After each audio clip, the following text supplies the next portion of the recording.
Another thing that is quite good is actually not drinks but food. And this is on the same type of concept, but a little bit more everyday activity, so to speak. For an example, me, when I promise that I'm going to go home and I'm going to cook for my wife, I have a tendency to never know what I'm going to cook. And if I do know what I'm going to cook, I never know what to buy to actually cook those things. So then this little savior came to my help. And this is once again something that is great to actually drive people to consumption and having it in the mobile at the point of purchase. It's 1,000 recipes, different categories of recipes. Once you pick a recipe, you get a small description of it. Once you're going into the next page, you actually get the shopping list. So when you're in the store, you have the shopping list. You know exactly what you're going to buy.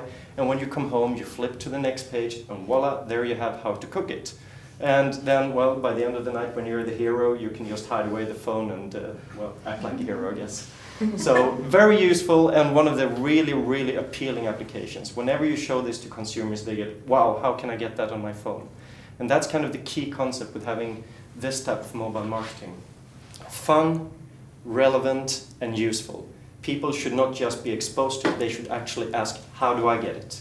This is not seen as marketing, this is seen as an additional service, a free service the brand is offering their consumers, and by accident, it just also stimulates the consumption of the branded products.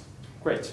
And this was for Arla Foods, which is the biggest producer of dairy in Scandinavia, and all the milk products and everything come from it. So they have a very big following already in Sweden. And now a different concept. Yes. Yeah, you can do the farting. I can do that. This is a completely different one. This is not maybe useful. This is coming into the fun category. This is for Vigorol chewing gum in Italy. Once again, Italy is one of the best mobile marketing markets there is because they use their phones like crazy for everything but calling and texting, which is great.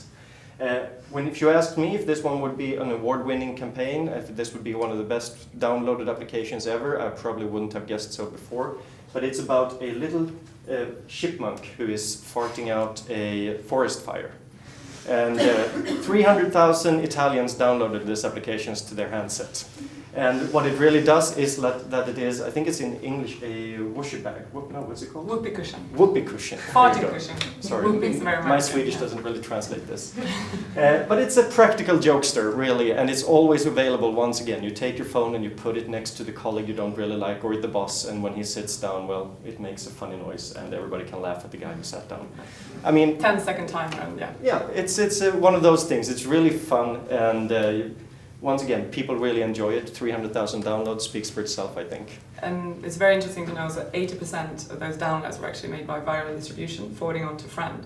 So it shows if you make something, it could be, this is not practical, it's just funny and silly, but very entertaining. So everyone's part, well, 80% of that, pass it on to their friends. And good to know also the introduction we got. This is something we did together with BBH. They stood for the creative and they stood for the ideas, and it just turns out that they're really brought it out in this case, and it's really good. So, yeah. And another one we did for BBH, and this one I'm going to let you take. Yeah. Not this one, but this one. Yes, this is Links. This was actually done, we started working with BBH and their mobile team, and we got the job to create mobile tools. Mobile tools to flirt with women, basically. As you know, probably Links, which is Unilever. It's quite... it's a male brand. It's their approach is sort of the lads, I would imagine, but especially in this campaign, is to approach the lads. And what we did was we created various tools on how to flirt with women. We have the Links Effects, which is a soundboard. You download into your phone, you get different sound effects. You walk past a car, it sounds like you're unlocking a car, so you can walk past a Ferrari or a Porsche and you can pretend that it's your car that you're unlocking. Or you can have the whistling noise, or many, many different options on how to do that. And so what they did, part of that is actually they created video clips, very low-budget video clips, where they filmed people using it, and they uploaded it onto YouTube, where you can see them as a part of the campaign.